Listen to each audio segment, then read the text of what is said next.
கோயம்புத்தூருக்குலாம் போகுமா அப்படின்னு சொல்லிக்கிட்டே இருந்தேன். சரி போகலாம் அப்படின்னு சொன்னேன். வீடியோ எது நினச்சிட்டு விடையாதாங்க தான் பாருங்க. அங்கே கொளுத்தி பசி போல இருக்கு. இப்போ தான் வாழைப்பழம் அரைச்சி மேடம் எடுத்துகிட்டு வெளில வராங்க. இங்கே வாங்க எங்கே வந்தாங்க மேடம்? இவங்க கத்துறாங்க சின்ன மேடம். அழிஞ்சு போச்சு எல்லாம். சின்ன வயசு ஞாபகம் வருது இந்த சத்தத்தெல்லாம் எனக்கு கேட்கும்போது. பாருங்க இவ்வளோ கண்டுக்கவே இல்லை. அவங்க என்ன பண்ணிட்டு இருக்காங்க மேடம்னு. அவங்க துணியெல்லாம் முடிச்சு கடிச்சிட்டு கிடக்குறாங்க மேடம். ஐயோ என்னடி சொல்ல முடியல. இந்த சைடில் முள்ளுமெல்லாம் இருக்குல்ல, மத்தி சொல்லுவாங்க, சில பேர் பாறை மீன் சொல்லுவாங்க.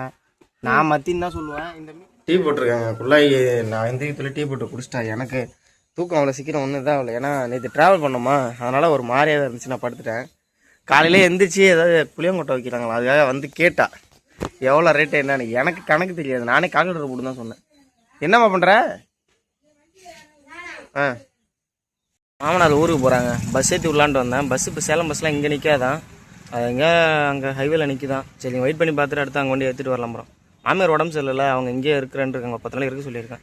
என்ன பண்ணுறாங்கன்னு தெரியல. இவர் கிளம்பிட்டார். அதனால மாமனார் பஸ் ஏற்றி விட்டுட்டேன். பஸ்ஸு கடைசியில் இந்த ரூட்டில் தான் போயிட்டு இருக்குது. அது ஒரு சில பஸ் அடி போகுது. அப்புறம் அங்கே போயிட்டு திரும்ப இங்கே வந்து பஸ் ஏற்றி விட்டேன் அவரை. என்ன ஸ்பெஷல்? வேக வைக்கிறாங்க பாப்பாவுக்கு. அதே தண்ணியில போட்டு வேக வைக்கல. அந்த இது எடுத்துட்டு வரல. இந்த மாதிரி கொஞ்சமா தண்ணினா அதுலயே சுண்டிக்கும். அது மாதிரி எனக்கு நேத்துல இருந்து உடம்புலாம் அரிக்குதுங்க. சட்டை போட்டு இந்த பாத்ரூம்ல போயிட்டு காலையில ஃப்ரெஷ்ஷா குளிச்சாதான் சரி வரும் போல இருக்கு. சந்தைக்கு இதுக்கு மேல கிளம்பணுமாங்க. காலையிலே போயிருந்தாலும் ஏதோ கோழி கிழி வாங்கி வந்துருக்கலாம். காலையில அதான் கோழி தான் விற்கும். சந்தைலாம் அவ்வளவா இருக்காது காலையில. காய்கறி இவங்க யார்ட்டும் எதுவும் இல்லையா. நம்ம ஊர்ல சந்தை இல்லை. நம்ம ஊர்ல காய் வண்டி நிற்கும். நேற்று நிக்கல. மிளகா அளவு தூக்கி போடுறாங்க. மோர் மிளகா எல்லாம் போட்டு வச்சுட்டா ஏதாவது இல்லாத நேரத்துல ஏதாவது பழையதா சாப்பிட்டுக்கலாம். அதை ரெடி பண்ணி கேட்டா புழு பிடிக்குதா மிளகா ஃப்ரிட்ஜ் உள்ளே 10 நாளைக்கு போட்டு வச்சுட்டு. அங்க காய வைக்க இடமே இல்லை. எடுத்துட்டியா? சரி. ஆமா என்ன பண்ற? விட்டு உள்ளே வரமுல காரம் நெடி ஏறுது பாருங்க. என் மாமியார் மிளகாவை போட்டு வறுத்து வச்சிருக்காங்க சாப்பிட்றதுக்கு. பழைய சாதம் இருக்கும், அது மிளகா தான் வேணுமா. சின்ன வெங்காயத்தோடு சாப்பிடுவாங்க. ஐயோ என்னடி சொல்ல முடியல. பாப்பாவே தூக்கிட்டு வெளில போயிட்டாங்க. முடியல. எவ்வளோதான் சொன்னாலும் வந்து இந்த மிளகா வறுக்கிறத விட மாட்டாங்க யாருமே. வீட்டு உள்ள வறுத்தா குழந்தைலாம் வெளில தூக்கிட்டு போகணும். அதுவே ஒரு பெரிய பிரச்சனை ஆகிடும் உடம்புக்கு. இந்த சத்தத்தெல்லாம் இங்கே தாங்க கேட்க முடியுது. இந்த குயில் கத்துறது, இந்த அப்புறம் இந்த குருவி சத்தம், இதெல்லாம் வந்து பெண்ணாடம் சைடாக டவுன் சைடெலாம் சுத்தமாக கேட்கல. அழிஞ்சு போச்சு எல்லாம். சின்ன வயசு ஞாபகம் வருது இந்த சத்தத்தெல்லாம் எனக்கு கேட்கும்போது. எந்த சத்தத்தை கேட்கும்போது? குயில் கத்துறது, குருவி, அது ஒரு ஃபீல், தனி ஃபீல். நீங்கள் வில்லேஜ்லேருந்து சின்ன வயசில் எல்லாம் ஃபீல் பண்ணியிருந்தா அது தெரியும். சின்ன வயசில் அப்படியே சுற்றுவோம். இந்த மாதிரி தான் காட்டு உள்ள எங்கேயே போய் உட்காந்துவோம். கொடுக்கா புளி பொறுக்கிறோம், புளியங்காவை நொங்கு பிக்கிறோன்னு சொல்லிட்டு ஜாலியாக காட்டுள்ள போய் உட்காந்துருவோம். அந்த ஃபீல்லாம் ரொம்ப நல்லா இருந்துச்சு. அப்போலாம் நமக்கு எதுவுமே தேவைப்படல, காசு தேவைப்படல. இப்போ எல்லாமே தெரியல. அப்போ இருந்த மாதிரியே இருந்திருக்கலாம் போல கடைசி வரைக்கும். ஆனால் கடவுளை எல்லாருக்கும் அதை கொடுக்க மாட்டான். நல்லா வயசுன்னு ஒன்று ஆகணும். எல்லாம் போயிட்டு இருக்கு. அப்படியே பார்த்துருக்கல. இந்த வழியா தான் பாப்பா எந்திரிச்சிட்டானா என்னன்னு உள்ள சத்தம் பாருங்க. இவ்வளோ கண்டுக்கவே இல்லை. அவங்க என்ன பண்ணிட்டு இருக்காங்க மேடம்னு. அவங்க துணியெல்லாம் முடிச்சு கடிச்சிட்டு கிடக்குறாங்க. மேடம்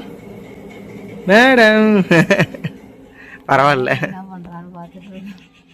இந்த மாதிரி சேட்டை ஆரம்பிச்சிட்டா அந்த ஊட்ட ரவுண்ட் அடிச்சு வரும். இந்த தள்ளம் இல்லையா? இல்லை அப்படியே போடா. இங்கே வழி இல்லை, நான் உட்காந்துருக்கேன். முடியாது போ. எங்கள் அம்மாயே வந்தாங்க என்னை தேடிட்டு. வந்த உடனே ரன்னிங் கிளம்புறாங்க. நான் போட்டா வந்தாங்க. சரி சொன்னாங்க புளியை உழுக்கணுமா, யாராவது புளி கேட்டிருக்காங்களாம் 20 கிலோ. அதை சொல்லிட்டு தகவல் சொல்றதுக்கு இப்போ அங்கேருந்து இங்கே வந்திருக்குறாங்க. ஒரு இடத்துல உட்காரது கிடையாது.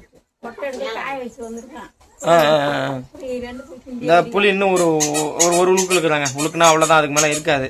இந்த டைம் எல்லாம் காலி ஆகிடும். அப்படியே அதான் நாளைக்கு வர சொல்லணும். எங்கள் அப்பா தான் வர சொல்லணும் நாளைக்கு. எல்லாம் மீன் வாங்கிட்டு இருக்காங்க. மீன்காரங்க அதிகமாக அந்த சைடு வர்றதே இல்லை. காணங்கத்தையும் யாராவும் இருக்காங்க. எல்லாம் கொஞ்சம் சின்ன சின்னதாக இருக்குது. இதை வாங்கிட்டு இருக்காங்க. நான் உள்ளே வந்துட்டேன். பாப்பா ரொம்ப அழுகிறான். பசி போல இருக்குது. இப்போ தான் வாழைப்பழம் அரைச்சி மேடம் எடுத்துகிட்டு வெளில வராங்க. இங்கே வாங்க எங்கே இருந்தாங்க மேடம்? இவங்க கத்துறாங்க சின்ன மேடம். இந்தாங்க. நொங்கு கிடக்குங்க வீட்டில். அது சரியான முத்தலாம் இருக்குது. அதை வெட்டி கொடுன்னு காலையில் மாத்துக்கட்டில் டார்ச்சல் பண்ணிட்டு இருக்காங்க. இந்த போய் பாப்பா இப்படி ஆமாம். இந்த கவலை மீன் வாங்கிட்டு வராங்க. அதே போயிட்டு ரேட்டு ஊருப்பட்ட ரேட்டு சொல்கிறேன் அப்படின்னு நினைக்கிறேன். 200 கிலோ. இந்த மீன் தாங்க. அந்த காணாங்கத்தை கவலைன்னு சொல்லுவாங்க. பாப்பாவுக்கு வாழைப்பழம் ஊட்டி முடிச்சாச்சுங்க. இவங்க வந்து மீன் ஆஞ்சிட்டு இருக்காங்க. அந்த மீனை காட்டுறேன். இந்த சைடில் முள்ளுமெல்லாம் இருக்குல்ல, மத்தி சொல்லுவாங்க, சில பேர் பாறை மீன் சொல்லுவாங்க. நான் மத்தின்னு தான் சொல்லுவேன். இந்த மீனை வந்து எங்கள் மாமியார் ஒரு ட்ரிக்கு கண்டுபிடிச்சிருக்காங்க அதை உரிக்கிறதுக்கு. காட்டுறேன். அந்த முள்ளை எடுக்கவே முடியாம ரொம்ப நாள் சிரமப்பட்டோம். இல்லை எடுக்கலாம், ஒன்று ஒன்றா இப்படி உடச்சி எடுக்கலாம். ஆனால் அதுக்கு பதில் எங்கள் மாமியார் ஒரு ஐடியா சொன்னாங்க. அப்போ தோல் அப்படியே உரிச்சிடுறாங்க. நல்லா இருக்கும், வறுவலுக்கு சூப்பராக இருக்கும், குழம்புக்கு நல்லா இருக்கும். முள்ளே இருக்காது, குழந்தைங்க சாப்பிடலாம் அந்த மீன். ஆமாம், முள்ளு இருக்காது. நொங்கு எங்கள் அப்பா நேற்று கடந்ததுங்க எல்லாத்தையும் வெட்டியாச்சு. எங்கள் பக்கத்தில் எங்கள் பெருமா கொடுத்தாங்கன்னு வாங்கிட்டு வந்து வச்சாரா, அதை வெட்டி சாப்பிட்றோங்க. பாப்பா எங்கடா போறா? முத்துனதான் அம்மா அது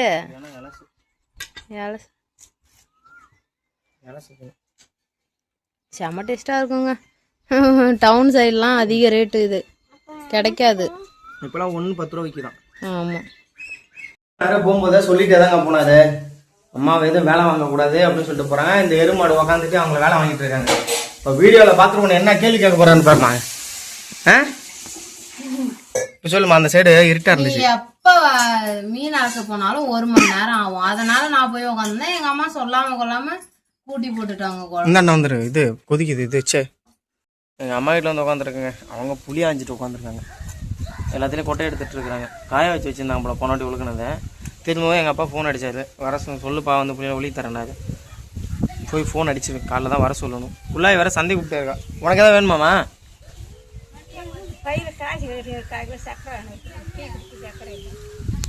சரி வாங்கிட்டோம். நல்லா சொகுசாக உட்காந்துட்டாங்க. சிவா பார்த்தீங்கன்னா பின்னாடி தோட்டத்தை கூட்டி தண்ணி விட்டுட்டு இருக்காரு. நாங்க பாய் போட்டு நீட்டா உட்காந்துருக்கோம். நானே ஃபுல்லா மூலிகை தான் இந்த லைன் ஃபுல்லா. இது ரணக்கல்லி, கொய்யா கண்ணு, அங்க இது வந்து அது என்ன சொல்லுவாங்க, கற்பூரவள்ளி. இதெல்லாம் பிச்சு போட்டு தண்ணி ஊற்றி விட்டுருந்தாங்க. தண்ணி நின்றுச்சுங்க நேரத்துலயே. சரிடா சரிடா. நாங்க அப்படியே காத்தோட்டமா குருவி கிருவி எல்லாம் பறக்குது உட்காந்துருக்காங்க. வச்சிச்சோ மாமியா எல்லாரும் மூங்கில் போதை ஏதாவது பிடிச்சிட்டு எரியுதுங்க. வீடு எரியுதுன்னு நினச்சிட்டு விடையாதாங்க. அதான் பாருங்க, அவங்க கொளுத்திட்டு இருக்காங்க மூங்கில் மரத்தை. போதையா அழகா அணைக்க போறியா மூங்கில் போதையா?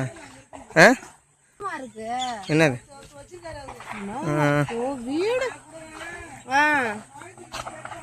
வீடு வேற பக்கத்துல இருக்கு. எதுக்கு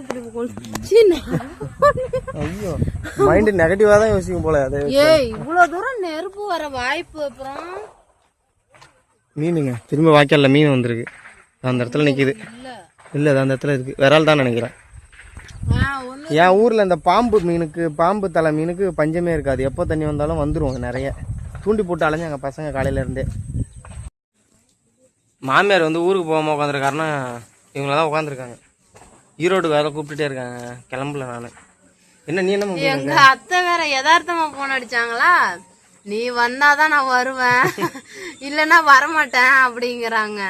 நீ வர்றப்போ போன் பண்ணு, அப்பதான் நான் உங்க வீட்டுக்கு வருவேன் அப்படிங்கிறாங்க. நாங்க போற ஐடியாவில இல்ல. ஏன்னு கேட்டீங்கன்னா ரொம்ப தூரமா இருக்கு, போயிட்டு வரணும். அதுக்குள்ள இங்க நிறைய வேலை கெட்டு போயிடும் பண்ணிட்டு. ஆனா போனா நல்லா தான் இருப்பாங்க. ஈரோடு போனோம்னா ஜாலியா கோயிலுக்கு அங்க கோயிலாம் போக வேண்டியது. ஈஷா கோயிலுக்கு எல்லாம் போகணும்னு ஆசை. நான் எங்க அக்காட்ட லீவ் விடுறதுக்கு முன்னாடியே அவகிட்ட சொல்லி வச்சுட்டேன். கவிதா இந்த டைம் ஈஷா கோயம்புத்தூருக்கு எல்லாம் போகுமா அப்படின்னு சொல்லிக்கிட்டே இருந்தேன். சரி போலாம் அப்படின்னு சொன்னான். ஆனா எனக்கு சூழ்நிலை சரியில்லை, நான் என்ன பண்றது. என்ன பண்றாங்க, அதனால கூப்பிட்டுட்டே இருக்கா. இவங்க 2 பேரும் வரலன்னா அவனை புடிச்சு இழுத்துட்டு வந்துரு. அது குடிச்சு வா, அதுக்கு போ சிவா, அங்கேயே போடு சிவா. டக்குனு போடு, போட்டு திருப்பாதா. ஐயோ கடவுளே, நான் பெத்தது இது. எல்லாரும் படுத்து தூங்கிட்டாங்க போல இருக்குங்க. நான் இப்பதான் போயிட்டு குளிச்சுட்டு வந்தேன். எங்க அப்பா நாளைக்கு வர சொல்றேன். அழகா நாளைக்கு ஏதாவது செஞ்சிருக்கலாம்.